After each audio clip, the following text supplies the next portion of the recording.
Proposition sur la table du Conseil des ministres, la prolongation du pass sanitaire jusqu'à l'été prochain. Et oui, et la mobilisation qui est toujours là, appel à la grève dans certains lieux culturels et de loisirs aujourd'hui, à l'appel du syndicat Sud Solidaire. Écoutez. C'est vraiment contre le cœur de métier des bibliothécaires qui considèrent que les bibliothèques sont un lieu d'accueil inconditionnel de tous les publics. Paradoxalement, les lieux entre guillemets de culture commerciale, de type Fnac, Darty, tout ça, eux ne sont pas concernés par le pass sanitaire. Se dirige-t-on vers une alliance entre Éric Zemmour et le Rassemblement national? Plusieurs personnalités, en tous les cas de ce parti, ont appelé le polémiste à ne pas diviser les forces d'extrême droite face à Emmanuel Macron. Et oui, Marine Le Pen est attendue vendredi dans le Vaucluse, pas très loin de Nîmes où se trouverait Éric Zemmour. Une rencontre n'est pas prévue, mais pour certains, il le faudrait. Hubert Coster. Figure du Rassemblement national, Gilbert Collard l'affirme, il ira à la rencontre d'Éric Zemmour vendredi, alors que le polémiste est à Nîmes pour une tournée de signatures et de conférences. Quoi qu'il en coûte, je veux maintenir entre lui et nous des ponts parce qu'à un moment donné, il faudra bien qu'on se retrouve, qu'on se rassemble si l'on veut bouter M. Macron. Après l'indifférence, puis l'agacement, le RN semble vouloir jouer l'apaisement avec Éric Zemmour. Sébastien Chenu et Louis Alliot ont appelé à ne pas diviser le camp national. Marine Le Pen elle-même tend la main. La ligne n'est pas rompue, je l'ai dit, Éric n'est pas, encore une fois, un adversaire, c'est un concurrent. Je regrette cette concurrence parce qu'on a la capacité d'arriver en tête au premier tour et de gagner au second. Le maire de Béziers, proche de la candidate du RN, alerte lui-même celui qu'il appelle son ami Éric Zemmour. Attends, fais gaffe. Je veux dire, il ne s'agirait pas demain qu'on perde complètement. Robert Ménard a tenté d'organiser une rencontre à Béziers samedi prochain entre les deux leaders, mais les modalités de l'entrevue n'ont pas pu être trouvées. Voilà le Rassemblement national qui tend la main ou pas à Éric Zemmour. Le dialogue est-il possible? Elisabeth Martichoux posera la question à 8h30 à Jordan Bardella, le président du Rassemblement national. Dans l'actualité également, vous parlez de cette cérémonie d'hommage à la mémoire d'Hubert Germain, dernier compagnon de la Libération. Une cérémonie en deux temps avec ce pan de l'histoire de la résistance qui disparaît. Hommage vendredi aux invalides, obsèques le 11 novembre. La présence du chef de l'État Emmanuel Macron depuis le Mont Valérien, c'est à Suresnes, en banlieue parisienne. 6h04 sur LCI, la galère à présent pour ceux qui sont victimes de pannes d'ascenseur dans leur immeuble, le quotidien qui peut vite tourner au cauchemar. Une récente étude révèle qu'en Ile-de-France, chaque ascenseur connaît en moyenne 10 pannes par an. Les logements sociaux sont particulièrement touchés. Reportage à Joinville-le-Pont, c'est dans le Val-de-Marne, avec Noël Lee et Guillaume Vicente. Raymonde vit au 6e étage. Asthmatique et opérée du cœur, elle voit son quotidien bouleversé lorsque l'ascenseur tombe en panne. Il faut monter l'escalier de 6 étages toute seule, comme ça avec les paquets. La dernière fois, l'interruption a duré 4 jours. Alors désormais, cette habitante prépare des réserves. Vous voyez, il y a des pâtes, il y a du café, il y a du riz, il y a du sucre, il y a des biscottes. Je prends toujours des provisions de façon à ne pas avoir à sortir s'il y a l'ascenseur qui est en panne. Je ne peux pas sortir, je suis coincée. En Ile-de-France, un ascenseur tombe en panne 10 fois par an en moyenne, notamment dans les logements sociaux. Alors ici, la solidarité se met en place, comme pour la mère de Noura au 10e étage. Une fois, on a trouvé aussi par l'immeuble d'à côté. Donc on achetait en gros et on faisait passer de balcon à balcon. Et les personnes âgées ne sont pas les seules victimes de ce fléau. Bon, avec les poussettes, c'est galère, quoi. On ne peut pas descendre, faut porter le bébé, après il faut descendre la poussette avec 2 enfants, c'est pas pratique du tout, quoi. Des pannes favorisées par l'état vieillissant de nombreux ascenseurs et des réparations parfois très longues entre le manque d'effectifs chez les techniciens et des pièces de rechange souvent fabriquées sur mesure à l'étranger.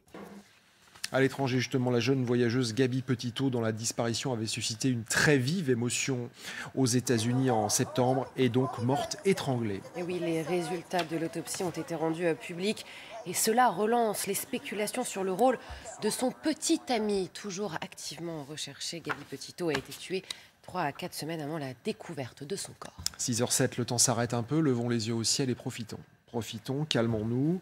Guillaume, c'est un phénomène assez rare dont tu veux nous parler aujourd'hui, des aurores boréales. On en voit Canada, en Alaska, en Écosse, aux États-Unis.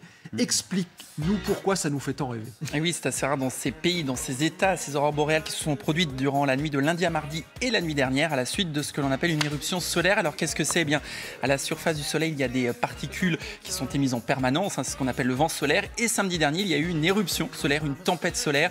C'est lorsque ces vents sont très violents et la conséquence la plus visible de ce phénomène, eh bien, ce sont ces aurores boréales. C'est lorsque ces particules pénètrent dans la haute atmosphère et ça donne ces teintes vertes dans le ciel. Et plus la tempête solaire sera violente, et bien plus elles seront visibles, ces aurores boréales, vers le sud. C'est pourquoi on en a observé au Canada, du côté des États-Unis aussi, que ce soit au Montana, en Alaska, dans le Dakota du Nord, mais aussi en Écosse. Et là, c'est beaucoup plus rare. En France, on n'en a pas observé. Sachez que ça peut arriver, mais là aussi, c'est très très rare. C'est en moyenne une fois tous les 10 ans. Et la dernière fois, c'était en 2015, c'était le 21 décembre, dans une région que tu connais bien, Hélène, les Hauts-de-France. C'est la région où la probabilité la plus importante, puisque c'est la région la plus septentrionale. Mais oui, on aime les belles choses. Mais il faut faire un vœu ou pas quand on en voit? On peut. Après, ce qui se réalisera, ça, je peux pas te le garantir. Je te dirais. C'est quoi la meilleure saison? Eh bien, c'est pas du tout en hiver. On pourrait croire justement que c'est en hiver avec les paysages enneigés de la Scandinavie. Non, c'est justement en automne et au printemps.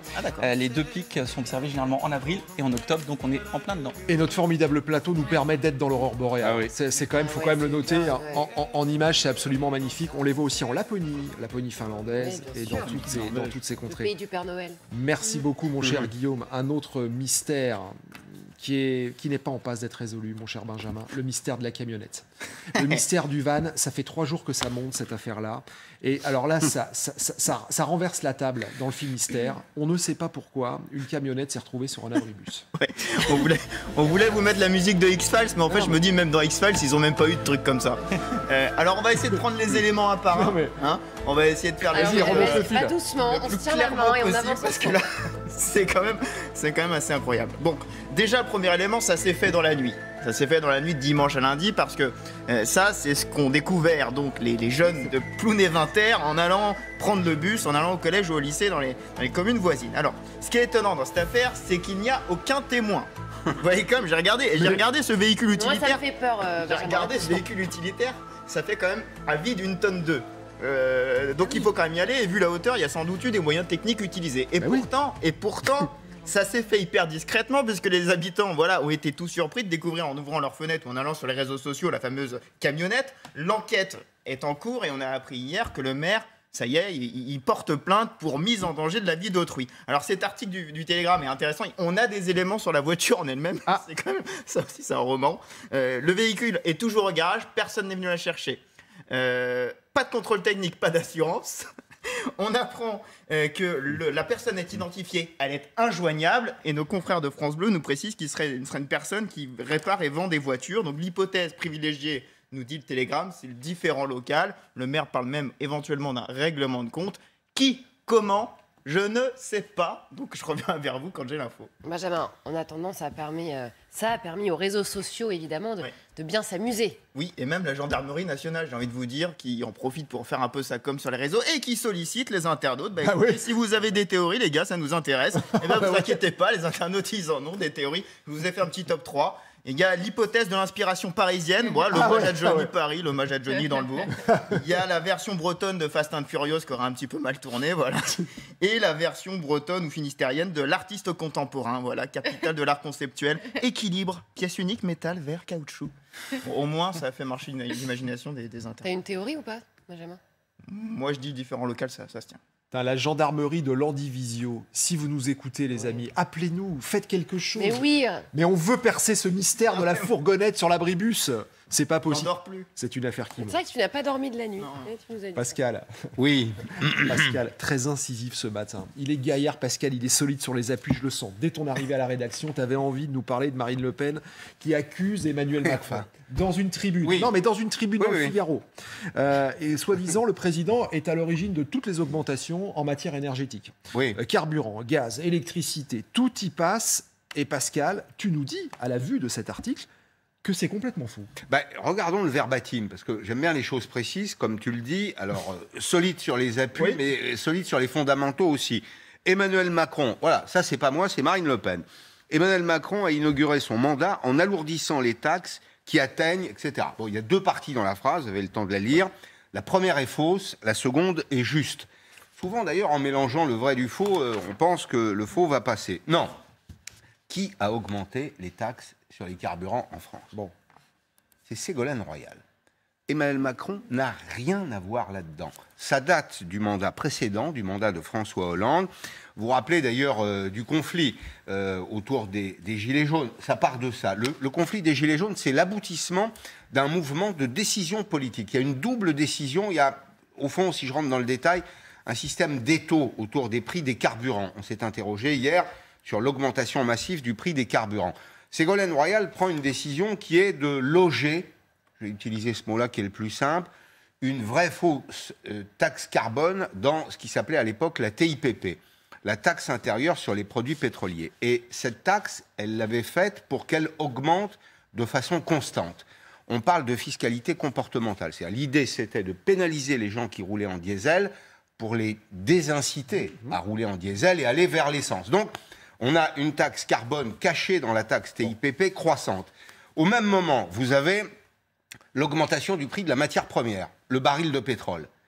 Plus la trajectoire d'augmentation de cette taxe, ça a fait un effet qu'on a vu au début de l'année 2018, qui s'est traduit par l'effet gilet jaune. Donc, Emmanuel Macron, que fait-il?